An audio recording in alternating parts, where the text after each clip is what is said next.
The concept of the self-made American icon is often wrapped in myth, painted with strokes of overnight stardom and effortless genius. Yet if we pull back the curtain on the golden age of mass media, we find a completely different reality driven by calculated strategy and intense commercial ambition. Gene Autry is frequently remembered simply as a smiling figure on a horse, a comforting presence who sang his way into the hearts of millions. But this public image, while highly lucrative, was merely the visible surface of a massive financial engine. Beneath the rhinestones and the folksy demeanor sat an incredibly sharp businessman who understood the changing dynamics of 20th century entertainment better than almost any of his contemporaries. He did not just survive the brutal transitions from radio to film, and eventually to television. He actively mastered them to build an empire. By the time his long life came to an end, his net worth had reached a level that defied the expectations of what an entertainer could achieve. Understanding how this happened requires looking past the nostalgia and examining a blueprint of pure financial dominance. To understand the scale of what Autry eventually built, one must first look at how remarkably far he had to travel to get there. His story did not begin in a boardroom or a Hollywood studio, but rather in the isolated, exhausting realities of rural labor. As a young man in Oklahoma, he spent his nights working long, lonely shifts as a telegraph operator for the St. Louis to San Francisco Railway. It was an environment defined by monotony, where hours were measured by the clicking of telegraph keys and the passing of freight trains. He had no formal training in corporate finance, no high society connections, and absolutely no economic safety net to fall back on if he failed. His only real assets at the time were a basic acoustic guitar, a pleasant singing voice, and a habit of performing to the empty walls just to keep himself awake during the graveyard shift. Ironically, it was this exact lack of traditional workplace discipline that cost him his steady railroad job, yet it simultaneously opened the door to his future. The turning point occurred on an otherwise ordinary night when a famous passenger happened to overhear the young telegraph operator singing while waiting for a train. That passenger was the legendary humorist and social commentator Will Rogers, a man who possessed an uncanny eye for raw American talent. Rogers did not offer the young worker a contract, nor did he hand him a suitcase full of money to change his life overnight. Instead, he offered something far more valuable in the long run, a piece of blunt, practical advice to take his guitar to New York and try his luck on the radio. This single interaction completely disrupted Autry's trajectory, prompting him to pack his bags and venture into an unforgiving urban market. The initial transition was brutal, filled with immediate rejection and a stark realization of how competitive the music industry truly was.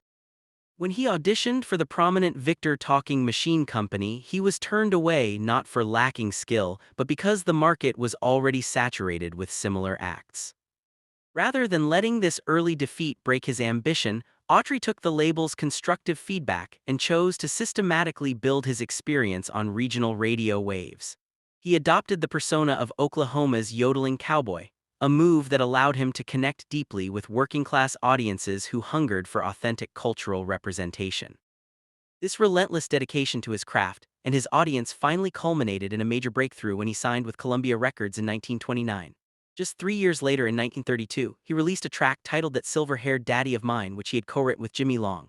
The song did not merely perform well on regional charts, it exploded into a certified national phenomenon, ultimately selling over 1 million copies. This achievement was so unprecedented at the time that it helped establish the very concept of a gold record within the music industry. For Autry, this milestone was far more than an artistic triumph. It was concrete, measurable proof of mass commercial viability. With the massive success of his first major record, Autry aggressively scaled his creative output to capitalize on his newfound momentum. Over the course of his prolonged career, he would go on to record approximately 635 songs, a staggering volume of work that reflected an intense work ethic. This massive library eventually translated into more than 100 million total record sales worldwide, positioning him among the most successful recording artists of his generation. Furthermore, he was not content to simply perform material written by others. He actively wrote or co-wrote over 300 tracks himself. Signature songs like Back in the Saddle Again were carefully utilized as cross-promotional branding tools, reinforcing his distinct identity across radio networks, movie screens, and live arena performances. Later in his career, his seasonal holiday recordings, most notably Rudolph the Red-Nosed Reindeer, evolved into some of the most reliable commercial properties in American music history. These tracks generated massive, predictable streams of passive revenue every December without requiring any further studio labor. The true differentiator in Autry's journey, however, was his fundamental understanding of a harsh economic truth that eludes the vast majority of famous performers. He recognized early on that fame is an incredibly fragile asset, one that can vanish overnight due to changing public tastes or physical aging. He saw that true multi-generational wealth is never achieved through mere salaries or performance fees, but through the outright ownership of underlying assets. This crucial realization pushed him to view his entertainment career not as an end in itself, but as a launchpad for a much larger corporate structure.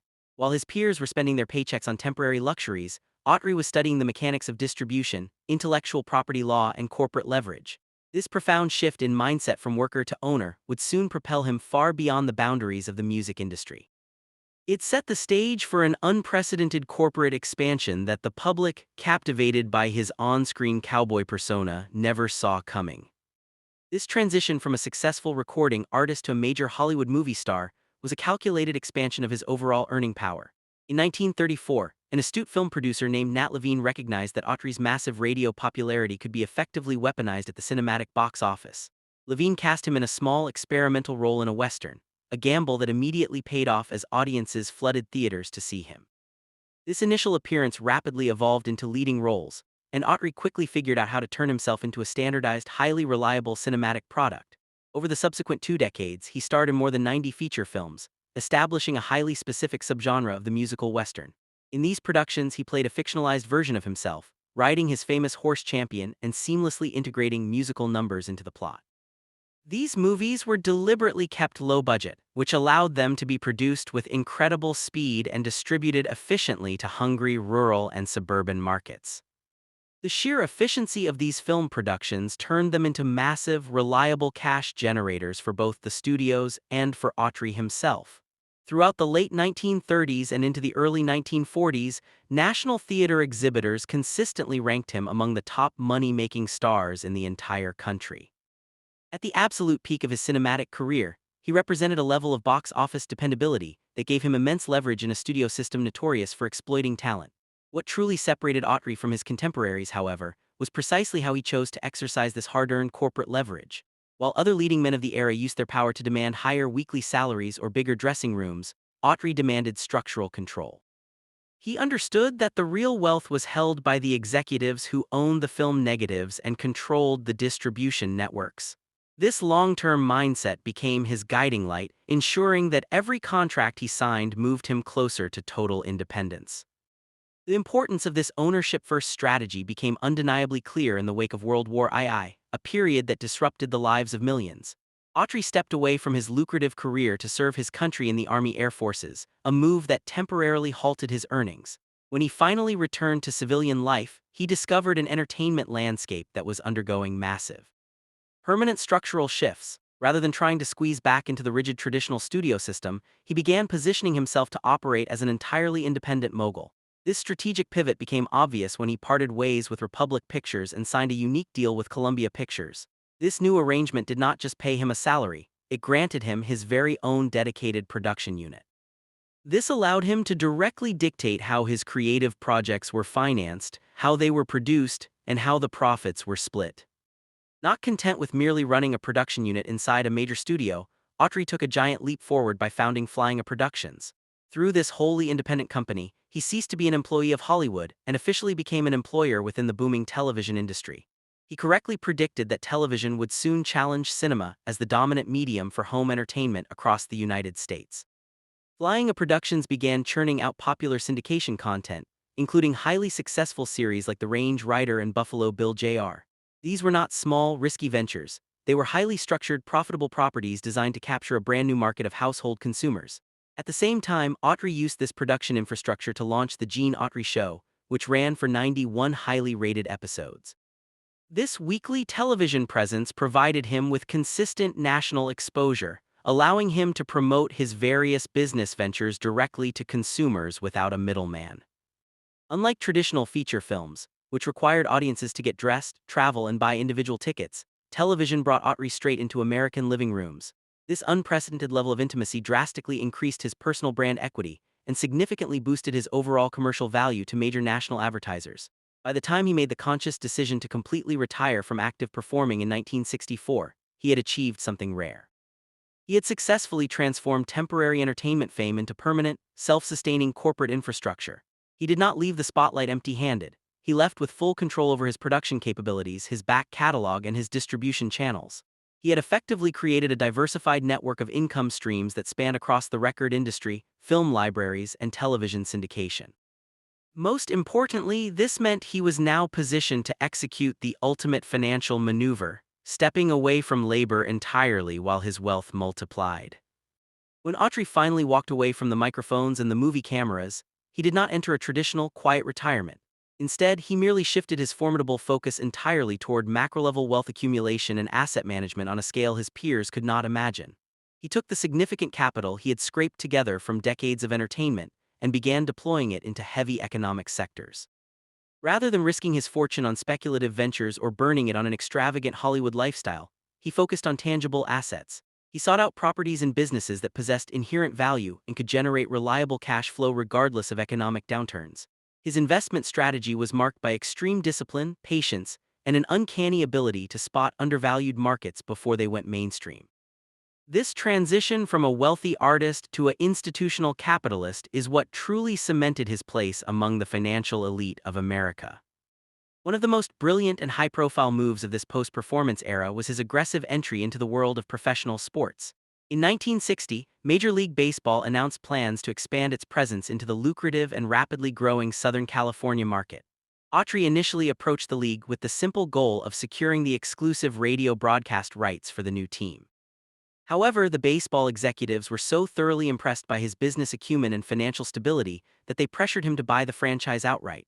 Autry recognized the immense upside of sports ownership and agreed to acquire the team, which would become known as the Los Angeles Angels. This acquisition was not a vanity project or a hobby for a wealthy retired performer. It was a deeply calculated, long-term real estate and media play. He understood that major sports franchises were finite, highly coveted assets that would inevitably skyrocket in value as television revenues exploded. Autry held onto his beloved baseball franchise for decades, patiently absorbing the operational ups and downs, while watching the underlying asset appreciate enormously.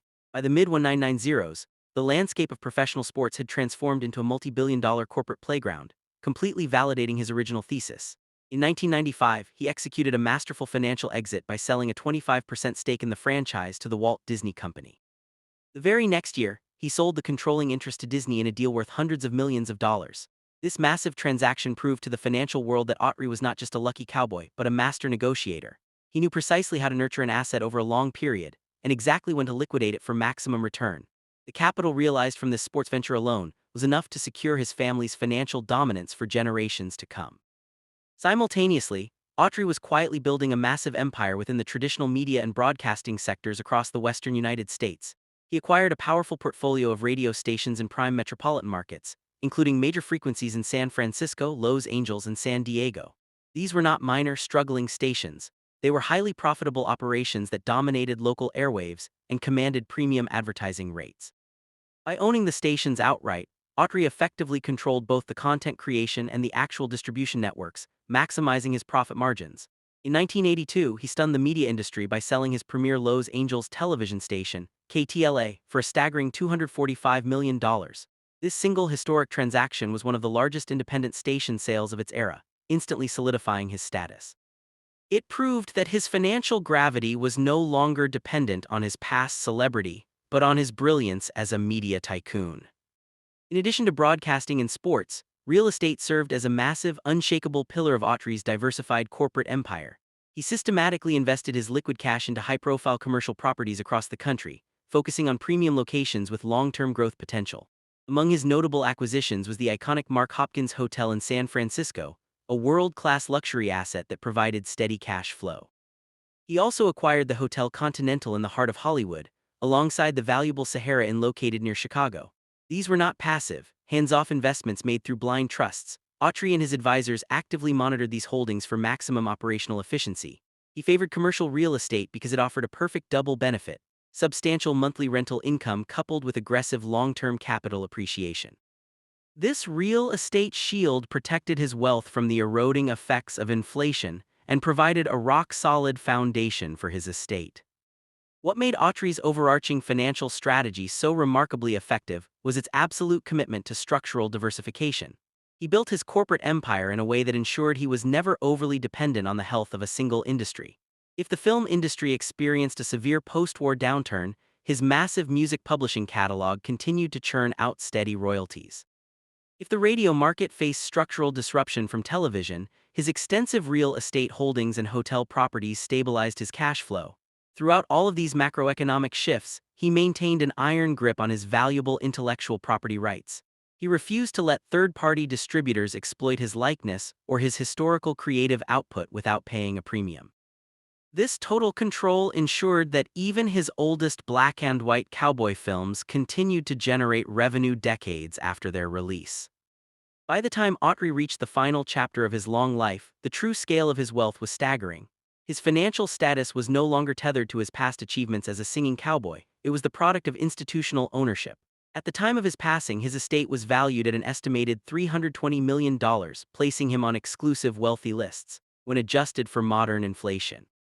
That fortune translates to an astonishing $500 million, far eclipsing traditional Hollywood earnings. What intrigued financial analysts most, however, was not the sheer number, but the incredibly clean structure of his assets. He had avoided the classic traps that destroy celebrity wealth: high debt, messy partnerships, and speculative investments. His fortune was clean, diversified, and engineered to survive the death of its founder, standing as a masterclass in wealth preservation.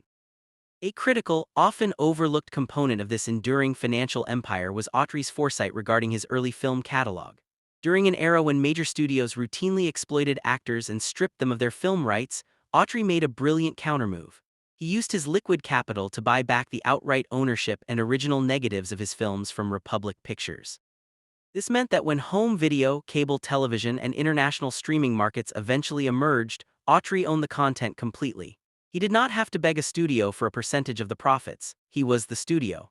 This single strategic acquisition ensured that his vintage library remained highly profitable in perpetuity, turning old content into new cash. It reflected a modern understanding of content monetization long before the rest of Hollywood caught on to the value of library rights. Autry's brilliant business instincts extended deeply into the complex world of music publishing as well. He formed his own dedicated publishing companies, ensuring he retained the copyrights to his compositions rather than assigning them to labels. This allowed him to collect the maximum possible royalty share every time his music was played on air, covered, or licensed. Even as he aged into deep retirement, these publishing assets continued to produce a massive uninterrupted stream of global income. When he finally passed away from lymphoma at the advanced age of 91, he did not leave behind a messy legal disaster. He left behind a perfectly tuned, highly structured estate explicitly designed to operate smoothly in his absence.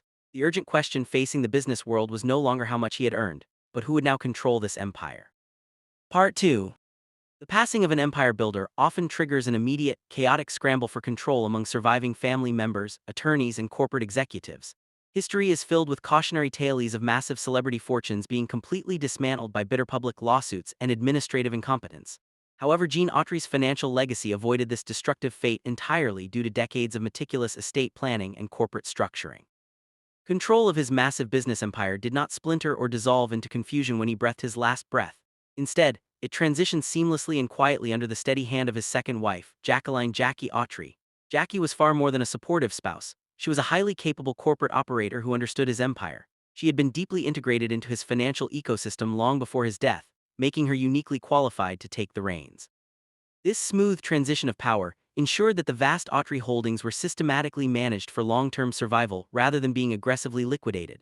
Jackie Autry brought a sharp, disciplined approach to the estate, fiercely protecting the core assets while optimizing their operational efficiency.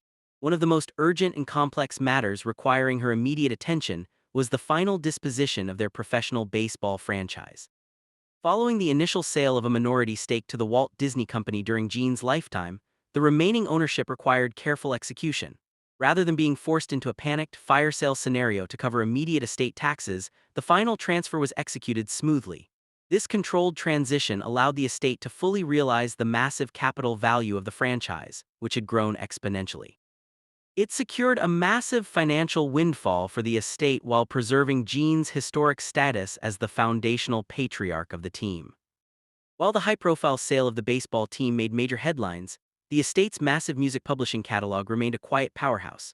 The Gene Autry Music Group controlled well over 1,500 prized musical compositions, including timeless holiday classics and foundational Western tracks. This catalog acted as a highly reliable recession-proof annuity, consistently generating millions of dollars in passive licensing fees annually. The enduring commercial strength of this music library became undeniably clear to the corporate world in 2019. In a major industry move, global publishing giant Warner Chappell Music officially acquired the entire Autry music group. This landmark acquisition was not a simple liquidation of assets, but a validation of the permanent value Autry had built. It proved that his musical intellectual property retained immense commercial relevance and monetary power nearly a century after its creation.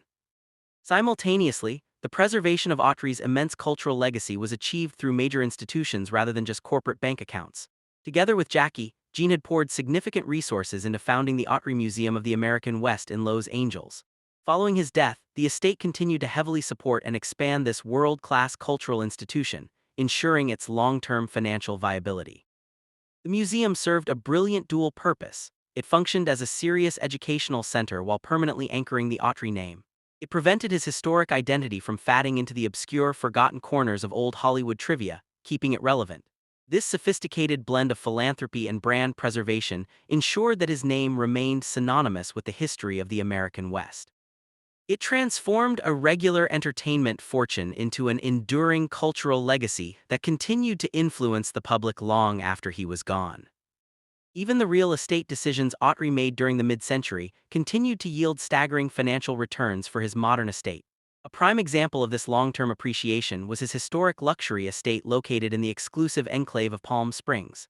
Originally purchased for what seemed like a significant sum of just over $2 million, the property's value exploded over time. Under the careful stewardship of his estate, the historic property eventually sold for an impressive price tag of around $7 million.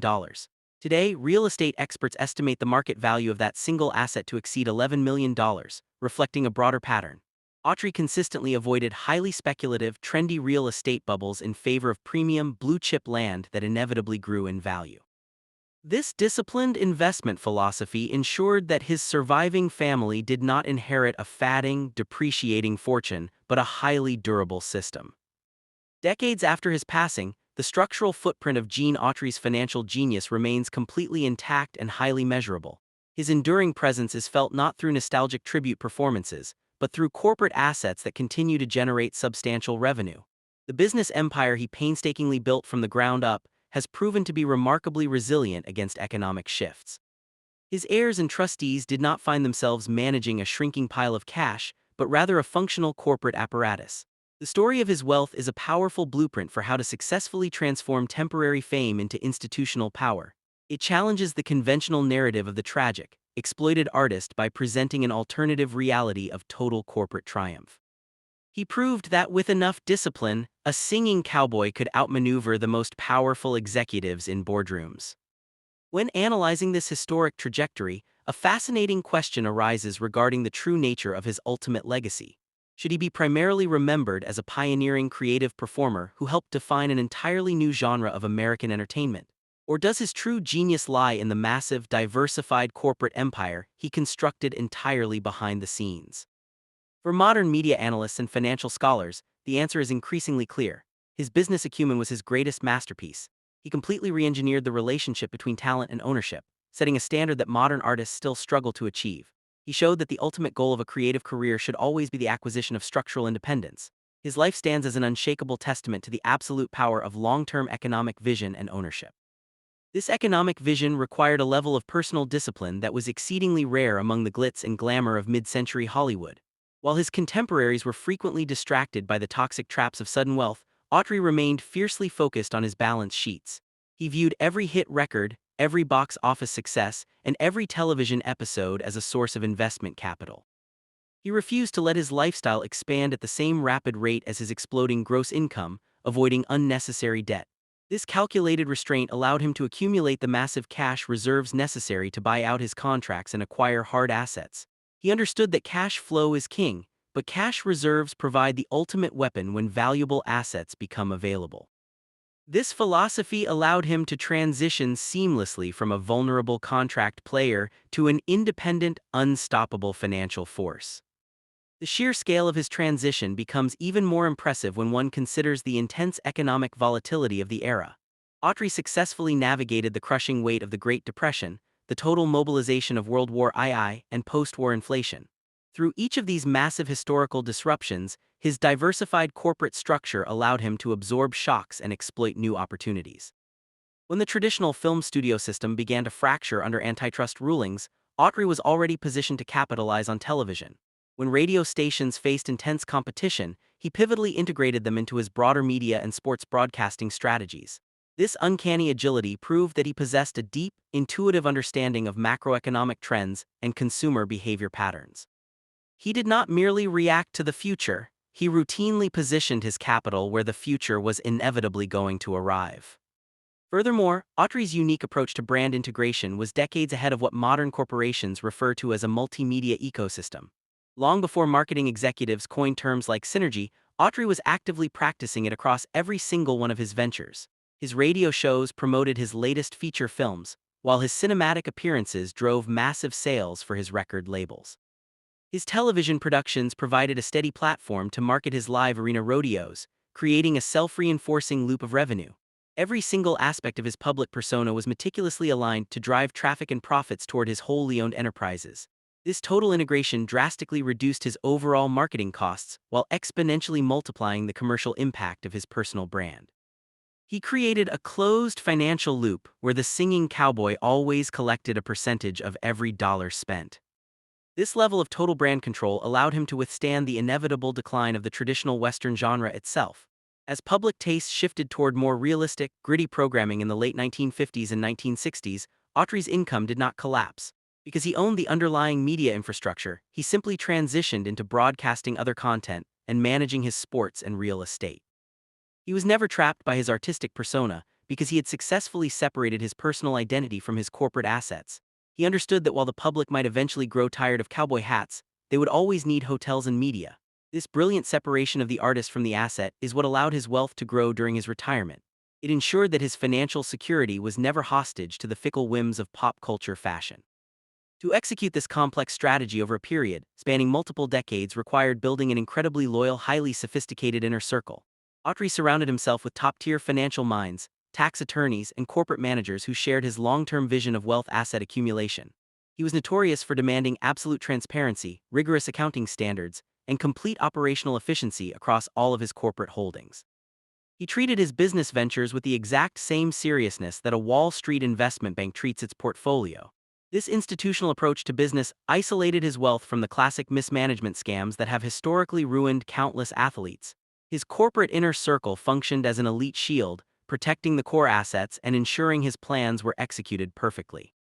This institutional discipline is precisely why the transition of his estate to Jackie Autry was so remarkably successful and quiet. There were no hidden liabilities, no unrecorded debts, and no messy, ambiguous verbal agreements to sort out in court. Everything was meticulously documented, properly structured within corporate entities, and fully optimized for seamless estate tax compliance. Jackie was able to step into a perfectly functioning corporate machine that was engineered to run without interruption. Her subsequent management style honored this legacy of discipline, focusing on maximizing value while slowly transitioning assets into permanent trusts. The seamless nature of this multi-million-dollar transition remains a gold standard study within the specialized field of estate law. It proved that a properly constructed corporate empire can easily outlive its original creator without losing its momentum. The ultimate liquidation of specific assets, such as the historic sale of KTLA or the baseball team, was never done out of financial necessity. Every major sale executed by the estate was a strategic choice designed to capitalize on peak market valuations. This luxurious position of financial strength allowed the Autry estate to dictate terms to massive corporate buyers like Disney. They were never desperate for cash, which meant they never had to accept lowball offers or unfavorable contract clauses. This absolute leverage is the ultimate reward of a diversified asset-heavy investment strategy maintained over a long period. It allowed the family to systematically convert operational business risks into highly secure, permanent institutional wealth structures. It guaranteed that the financial power Autry built would remain completely unshakable for generations to come. When we look deeply into the mechanics of the Autry fortune, we see a masterclass in economic self-defense and empowerment. Autry refused to accept the standard script written for entertainers of his era, which usually ended in financial ruin. He rejected the false glamour of the Hollywood system in favor of the cold, hard realities of asset ownership. He understood that in a capitalistic society, true freedom is only achieved when you own the tools of production.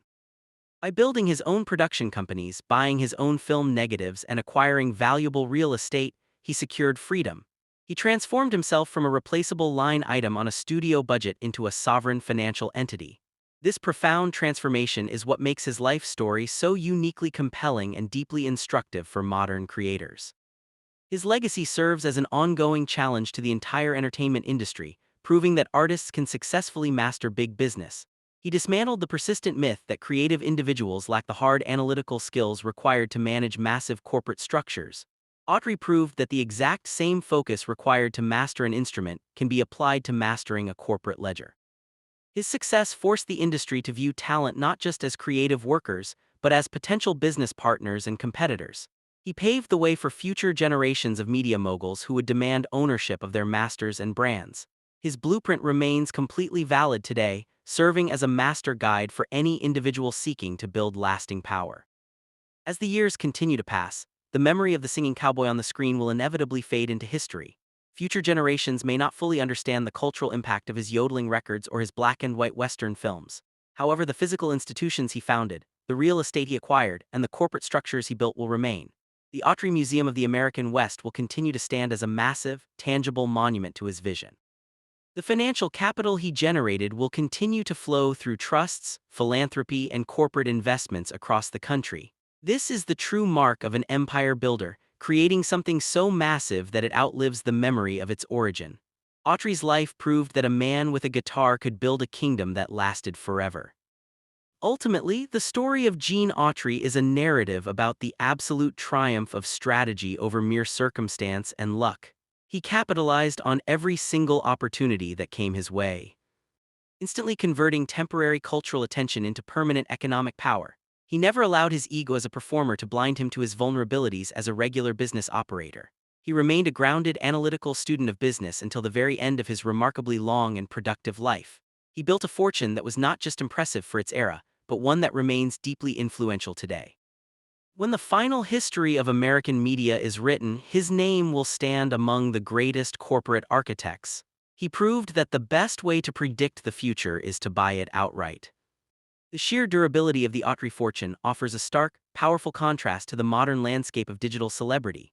Today, creators often chase fleeting viral moments and temporary sponsorship deals without ever securing the underlying distribution networks or assets. They remain fundamentally vulnerable to sudden algorithmic changes and shifting platform policies that can instantly destroy their entire livelihood. Autry's historic blueprint serves as an urgent, vital reminder that true sustainability requires building your own independent infrastructure. It highlights the timeless necessity of converting digital attention into physical real estate, intellectual property, and media ownership. The tools and platforms may change over the decades, but the fundamental laws of capital accumulation remain completely unshakable. To build a lasting empire, one must always strive to transition from a content creator to an infrastructure owner. As we look back across the decades at this incredible journey, we are left with a profound sense of admiration. Autry's trajectory from a lonely Oklahoma telegraph office to the absolute pinnacle of American wealth is a stunning achievement. It required a rare combination of creative talent, intense work ethic, and completely unmatched financial genius to execute successfully. He navigated the complex corporate waters of Hollywood with the absolute precision of a master captain, never losing his way. He left behind a legacy that continues to inspire, educate, and generate substantial wealth long after his final curtain call. Gene Autry did not just ride off into the cinematic sunset, he bought the land, built the town, and owned the sunset itself. Part 3. The true legacy of any great empire builder is ultimately measured by how their creations adapt to the future. It is easy to maintain a fortune when economic conditions are stable and the original founder is alive. The real test arrives when the visionary is gone, leaving their successors to navigate completely unforeseen technological and cultural shifts. In the decades following Gene Autry's passing, the global media landscape underwent a massive digital revolution that destroyed traditional business models. Physical record sales cratered, television syndication fractured into streaming, and traditional commercial real estate faced unprecedented structural challenges. Yet because the Autry estate was anchored by premium, diversified intellectual property and hard assets, it did not collapse. The systems Autry put in place allowed his successors to navigate these turbulent digital waters from a position of security. Jackie Autry's steward leadership during this transitional era focused heavily on consolidating capital and transitioning into ultra-secure financial instruments. She recognized that as the media landscape became increasingly consolidated into massive global conglomerates, independent catalogs faced unique pressures. The strategic sale of the Gene Autry Music Group to Warner Chappell Music in 2019 perfectly reflected this trend. By embedding Autry's 1,500 compositions within a global distribution powerhouse, the estate guaranteed that his music would be licensed. Warner Chappell possessed the institutional muscle required to place tracks like Here Comes Santa Claus into modern streaming films. This massive corporate transaction effectively insulated his musical catalog from the chaotic fragmentation of the modern digital music industry. It ensured that his creative work would continue to collect global royalties in an era dominated by algorithmic distribution. Simultaneously, the estate's real estate strategy shifted toward capitalizing on the massive, unprecedented boom in premium California property values. The orderly liquidation of physical assets like the iconic Palm Springs estate was executed with perfect market timing.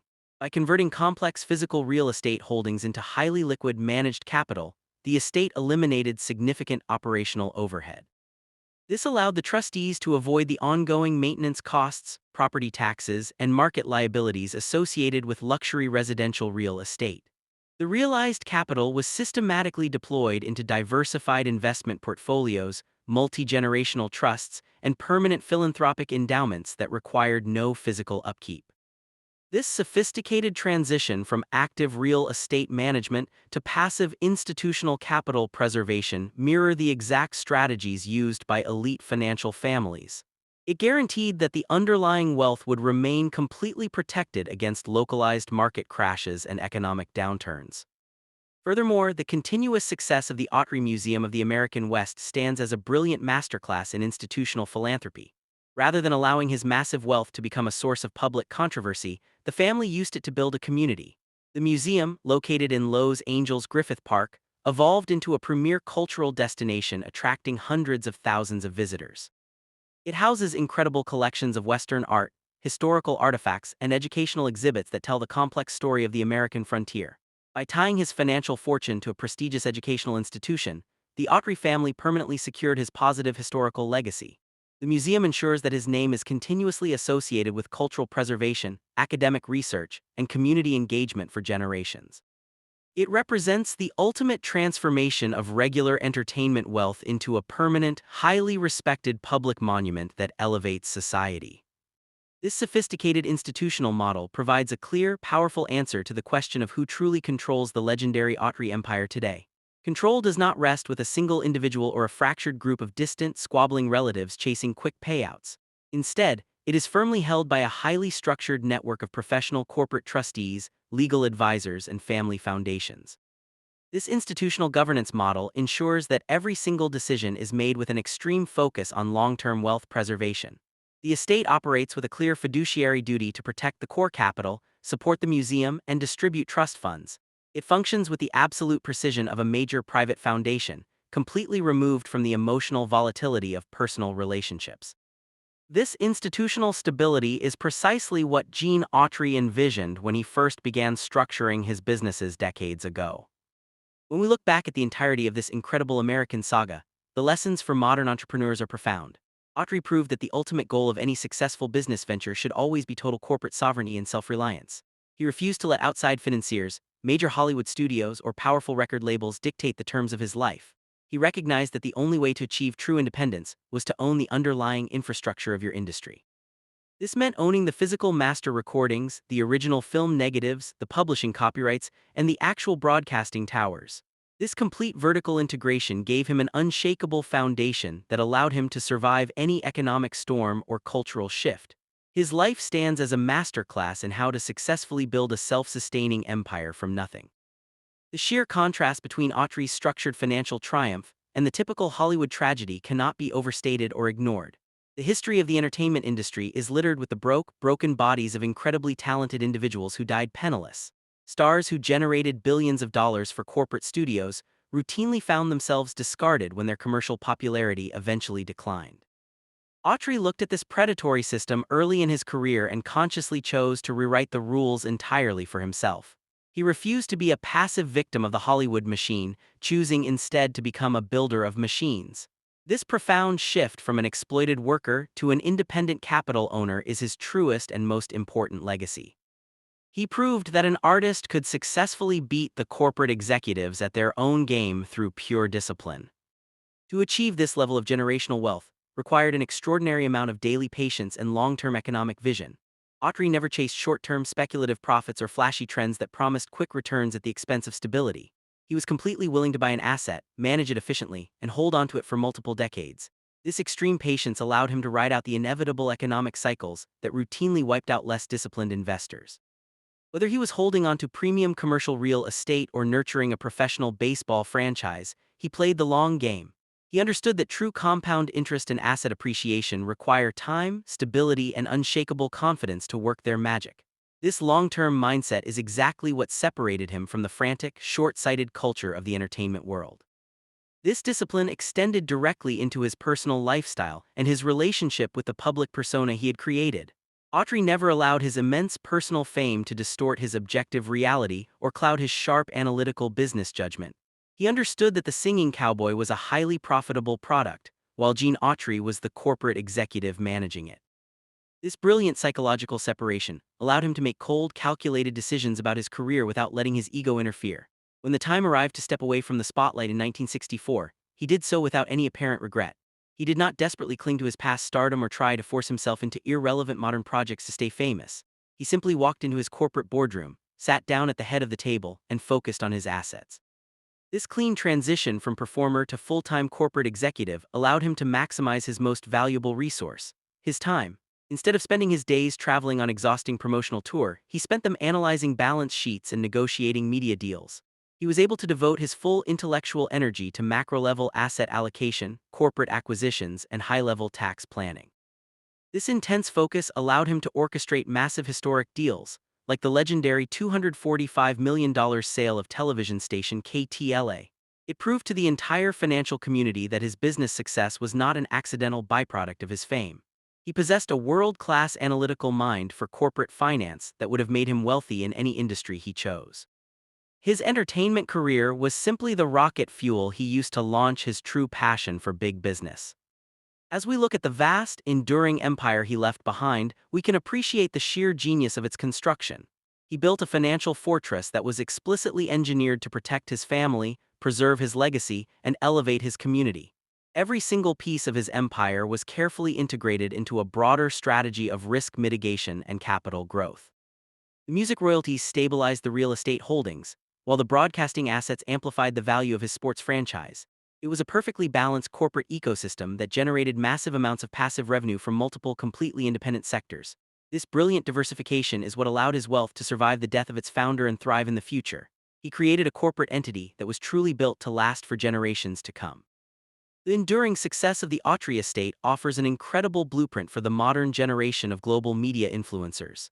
In an era where digital fame can be manufactured overnight, the temptation to cash out quickly is immense. Many modern creators focus entirely on maximizing short-term brand deals without ever investing in hard, income-generating assets.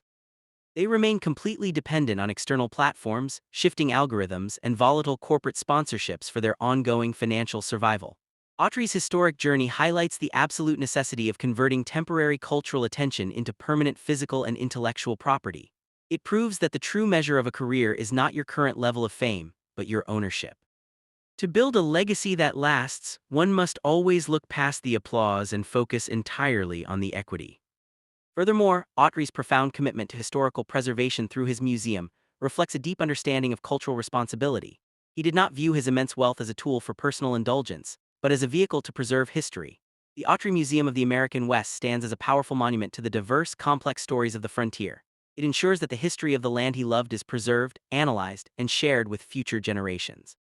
This philanthropic vision elevated his legacy from a simple story of financial accumulation to one of cultural stewardship. He used the profits generated from his commercial entertainment to fund a permanent institution that educates and inspires. This transformation of corporate wealth into public good is the absolute pinnacle of successful empire building. The smooth, orderly management of his fortune nearly 3 decades after his passing is a testament to his legal engineering. By utilizing sophisticated corporate structures, multi-generational trusts, and clear succession plans, he eliminated the potential for internal family conflict. There were no public legal battles over his will, no messy disputes over asset valuations, and no corporate paralysis. The transition of control to Jackie Autry, and eventually to professional institutional trustees, was executed with textbook perfection. This absolute stability allowed the core assets to be managed for maximum value throughout a period of massive economic change.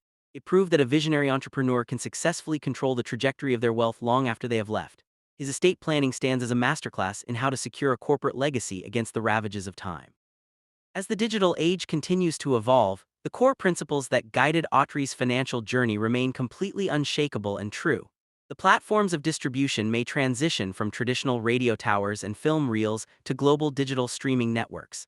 The nature of consumer behavior may shift from buying physical records to subscribing to monthly cloud-based platforms. However, the fundamental laws governing capital accumulation, intellectual property ownership, and asset diversification will never change. The individuals who control the underlying infrastructure, the copyrights, and the premium real estate will always command the market. Autry mastered these fundamental economic laws during the early days of mass media, and his blueprint remains perfectly valid today. His life story serves as a timeless, universal guide for anyone seeking to build permanent institutional power. When we look across the entire landscape of American cultural history, very few figures match his unique structural achievements. Many individuals have achieved massive wealth, and many others have left an indelible mark on our collective culture. However, Gene Autry managed to achieve both simultaneously, completely redefining the boundaries of what an entertainer could accomplish. He transformed himself from a broke Oklahoma railroad worker into a multimillionaire media mogul and a respected cultural patriarch. He did it through a relentless combination of creative talent, intense personal discipline, and completely unmatched business acumen. He left behind a legacy that continues to influence the media industry, support cultural education, and generate wealth. His life proved that a singing cowboy could conquer the corporate world completely on his own terms. The sheer scale of what he built becomes even more profound when we realize that it was done quietly. Autry did not feel the need to constantly boast about his massive business deals or flaunt his wealth to the public. He maintained his comforting, folksy public persona while executing some of the largest corporate transactions of his era behind closed doors. This humble approach allowed him to operate efficiently without drawing unnecessary scrutiny or creating negative public backlash. He let his financial results speak for themselves, quietly accumulating blocks of premium commercial real estate and media properties. This sophisticated combination of public warmth and private corporate steel was the ultimate secret to his enduring success. He understood that true power is never loud, it is quiet, structured, and entirely self-assured. As we conclude this deep analytical documentary into his financial empire, we are left with a clear understanding of his genius. Gene Autry was a visionary architect who correctly predicted the future of media, sports, and real estate integration. He built an unshakable corporate fortress that successfully protected his fortune, preserved his brand, and elevated his community. His name will forever be etched into the history of the American West, not just as a performer but as a mogul. The systems he set in motion nearly a century ago continue to function with remarkable durability today. He proved that with a clear economic vision and iron discipline, you can build a kingdom that never fades. Gene Autry did not just achieve the American dream, he owned it completely. The story of the singing cowboy who became an institutional billionaire remains one of the greatest corporate narratives in history. It challenges us to look completely past the superficial glamour of celebrity and examine the mechanics of ownership. It forces us to recognize that true, lasting influence is never built on popularity alone, but on economic foundation. Autry's life stands as a brilliant, shining beacon for any individual seeking to break free from institutional exploitation. He showed that it is entirely possible to maintain your integrity, honor your culture, and still build a massive empire. His legacy will continue to stand as an unshakable testament to the power of self-reliance and ownership. He was the ultimate master of his own destiny, riding his own path straight into financial immortality. So, as we look back at everything Gene Autry created, what stands out most to you about his journey? Was it his incredible ability to reinvent himself across radio, film, and television to capture public attention? Or was it the calculating, disciplined business mind that quietly turned that temporary fame into a permanent corporate empire? The blueprint he left behind continues to serve as an ultimate guide for wealth preservation and independence. It proves that the most valuable